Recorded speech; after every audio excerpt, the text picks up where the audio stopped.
Hi everyone and welcome back to my channel. Today we're making paratha roti using Anchor cow brand pure ghee, the best ghee to use anytime and always.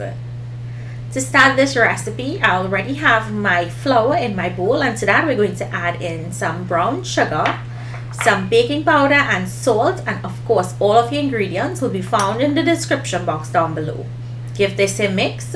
Now when making paratha roti, a tip is you always use less baking powder.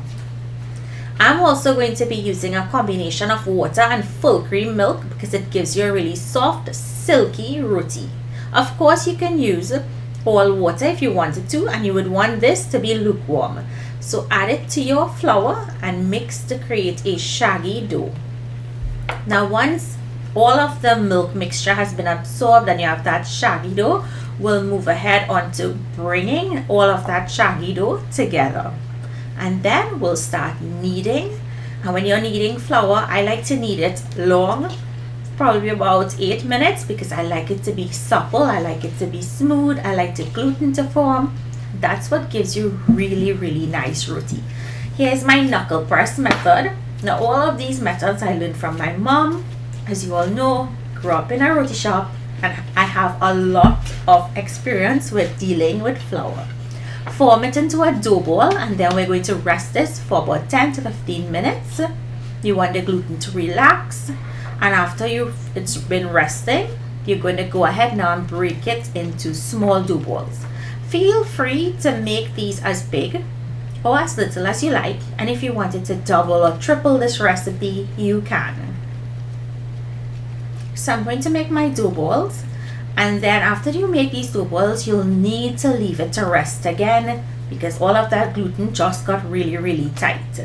So let it rest for about 10 to 15 minutes, after which we'll uncover it and then start rolling each one out to create the paratha layers.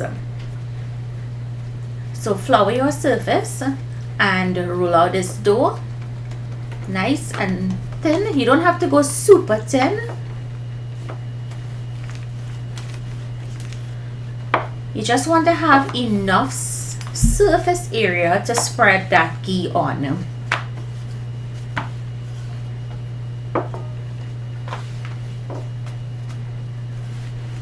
Now for the ghee. Look how rich and decadent this ghee looks.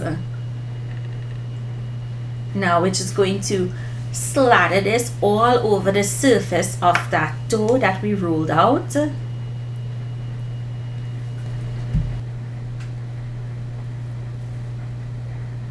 After you finish slathering that all over, sprinkle with a little dry flour, and then from the center outwards make a cut.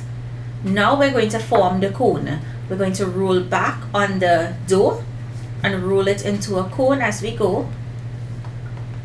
And you'll see the layers here as they're starting to form, and then that last piece you're going to bring it to the top where I showed you the layers, tuck that inside,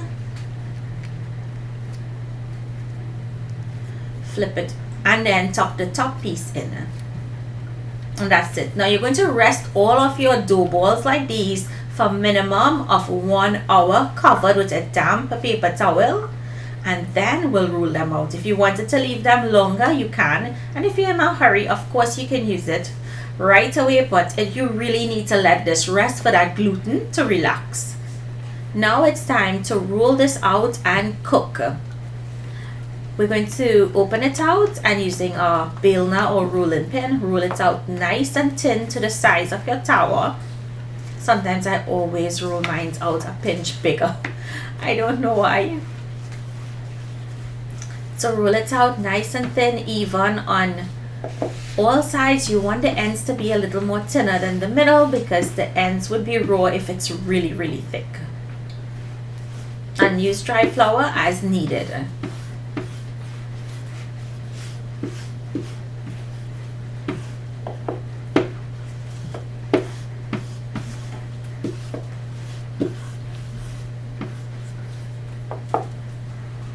Now we're going to lightly oil our tower, and Hexclad also has a really nice pizza pan that could double as a tower, and I'll leave that in the description for you all, so check it out. and I recently posted it on my IG stories and on Facebook. It's a really good pizza pan for you all to check out if you don't own a tower. So flip once you put it on a couple of seconds and oil both sides when you flip them. Let it cook on that medium low heat, and you would want to flip it in half to make sure that the ends cook also.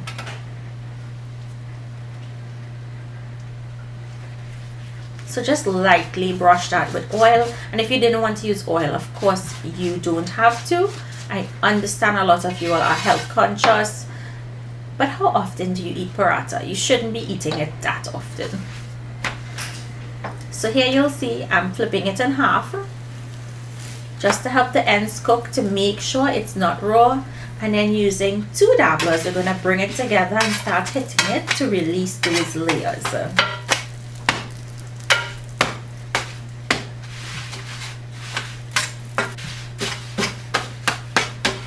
And you'll see how the layers start to release and how soft, silky and flaky this gets.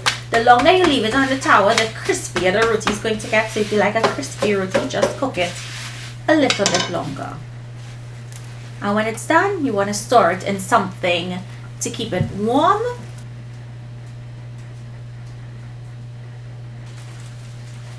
I got this handy dandy bowl with cover from Fiance in Shibwana, so you guys can check them out if you're interested in it. It's really beautiful.